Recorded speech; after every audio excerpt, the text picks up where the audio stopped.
ഈ ഒരു ഘട്ടത്തിൽ പൊട്ടിത്തെറിക്കുന്ന ഫോണുകളുടെ എണ്ണത്തിൽ നിങ്ങളെ ഫോണ് വരാതിരിക്കും.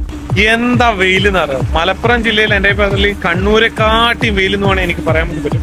ഈ ഒരു വെയിലിൽ ഞാനൊരു ടിപ്പ് പറഞ്ഞുതരാൻ വേണ്ടി വന്നതാണ്. ഒരുപാട് പേരുടെ ഫോണ് പൊട്ടിത്തെറിക്കുന്ന പല വീഡിയോസ് ഇപ്പൊ കാണുന്നുണ്ട്. ഒരുപാട് പേര് ഫോൺ ഈട്ടാന്ന് പറഞ്ഞിട്ട് കംപ്ലൈന്റും പറയുന്നുണ്ട്. അപ്പൊ ഇതിൽ നിന്നുള്ള കുറച്ച് സൊല്യൂഷൻസ് ആണ് ഞാനിപ്പോ ഷെയർ ചെയ്യാൻ വേണ്ടി പോകുന്നത്. ആദ്യത്തെ സൊല്യൂഷൻ എന്ന് പറയുന്നത്, നിങ്ങൾ ഫോണ് ചാർജ് ചെയ്യുന്ന സമയത്ത് ഒരു കാരണവശാലും വലിയ കേസ് യൂസ് ചെയ്യാൻ വേണ്ടി പാടില്ല. അതിന്റെ കൂടുതൽ ഞാൻ ഒരു കാര്യം പറയാം. പലരും ഈ ഓവർ ഹീറ്റ് ആകുന്ന ഫോൺ എടുത്ത് സ്പോട്ട് കൊണ്ടുപോയി ഫ്രിഡ്ജിൽ വെച്ചിട്ട് തണുപ്പിക്കുന്നതായിട്ട് കണ്ടിട്ടുണ്ട്. ഒരു കാരണവശാലും അങ്ങനെയും ചെയ്യരുത്. അതും വലിയൊരു അപകടമാണ്. രണ്ടാമത്തെ ഇമ്പോർട്ടന്റ് പോയിന്റ് എന്ന് പറയുന്നത്, നമ്മൾ ഒരു കാരണവശാലും വെയിലത്ത് നിന്നുകൊണ്ട് ഒരുപാട് നേരത്തെ വീഡിയോ ഷൂട്ടോ ഇനി ഒരുപാട് നേരം വെയിൽ ഡയറക്റ്റ് തട്ടുന്നതായിട്ടുള്ള രീതിയിൽ ഫോൺ വെക്കാൻ വേണ്ടി പാടില്ല.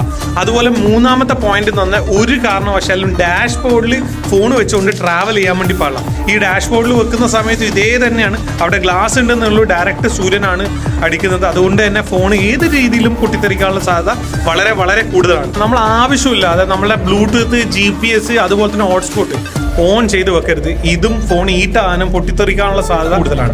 പിന്നെ ഒരു കാര്യം എന്ന് പറഞ്ഞാൽ, നമ്മൾ ചെയ്യേണ്ട ഒരു പ്രീക്വേഷൻ വളരെ സിമ്പിൾ ആയിട്ടുള്ള ഒരു പ്രീക്വേഷൻ ആണ്. മേ ബി നമ്മുടെ ഫോൺ ഓവർ ഹീറ്റാന്ന് നമ്മൾ മനസ്സിലാക്കുകയാണെങ്കിൽ, ഈ ഒരു മൊമെന്റിൽ നമുക്ക് ചെയ്യാൻ വേണ്ടി പറ്റുന്ന ഒരു പ്രധാന കാര്യം എന്നുള്ളത്, പെട്ടെന്ന് തന്നെ ഒരു ഫ്ലൈറ്റ് മോഡ് അല്ലെ ഓഫ്ലൈൻ മോഡായിട്ട് ഒരു 10 മിനിറ്റ് ഇടുക.